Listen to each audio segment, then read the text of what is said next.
கனடாவின் ஒன்டாரியோ மாகாணத்தில் ஒட்டுமொத்த தேசத்தையும் உலுக்கிய ஒரு கொடூர கொலை சம்பவத்திற்கு நீதிமன்றம் அதிரடி தீர்ப்பை வழங்கியிருக்கிறது. தாங்கள் தத்தெடுக்க முயன்ற 12 வயது பழங்குடியின சிறுவனை மிக கொடூரமான முறையில் சித்திரவதை செய்து படுகொலை செய்த 2 பெண்களுக்கு நீதிமன்றம் ஆயுள் தண்டனை விதித்து தீர்ப்பளித்துள்ளது. பெக்கி ஹாம்பர், பிராண்டி கூனி ஆகிய 2 பெண்களுமே முதலாந்தர கொலை குற்றவாளிகளாக காணப்பட்டு 25 வருடங்களுக்கு பிணையில் வர முடியாத ஆயுள் தண்டனைக்கு உள்ளாகியுள்ளனர்.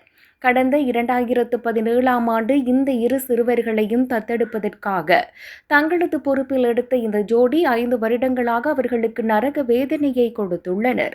2022ஆம் ஆண்டில் குறித்த மூத்த சிறுவன் உணவின்றி எலும்பும் தோளுமாக மாறி அந்த வீட்டின் அடித்தளத்தில் உயிரிழந்திருந்தான். அவனது உடல் சிறிய சவப்பெட்டிக்குள் உடலை வைப்பதற்காக பத்திரிகைகளை சுருட்டி முட்டு கொடுக்க வேண்டிய அளவுக்கு மெலிந்திருந்ததாக அவனது பாட்டி நீதிமன்றத்தில் கதறி எழுது வாக்குமூலம் அளித்துள்ளார்.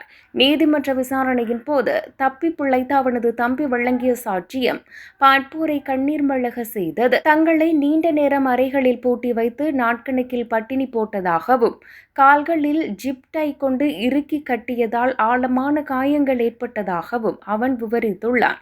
நேற்று நீதிமன்றத்தில் தீர்ப்பு வழங்கப்படும் போது பேசிய சிறுவனின் தாய், அவன் ஒரு வீரன், எனக்கு பெரும் இருளை தந்துவிட்டு போய்விட்டான். எங்கள் குடும்பத்தில் அவனுக்கான இடத்தை இனி யாராலும் நிரப்ப முடியாது என விம்மி அழுதார்.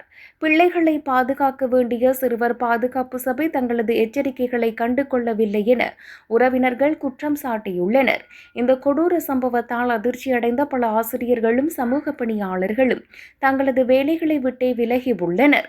தவறான தீர்ப்பு வழங்கப்பட்டுள்ளதாக குற்றவாளிகள் தரப்பு வாதிட்ட போதிலும் இவர்களின் குற்றம் மன்னிக்க முடியாதது என கூறி நீதிபதி இந்த தண்டனையை உறுதி செய்துள்ளார்.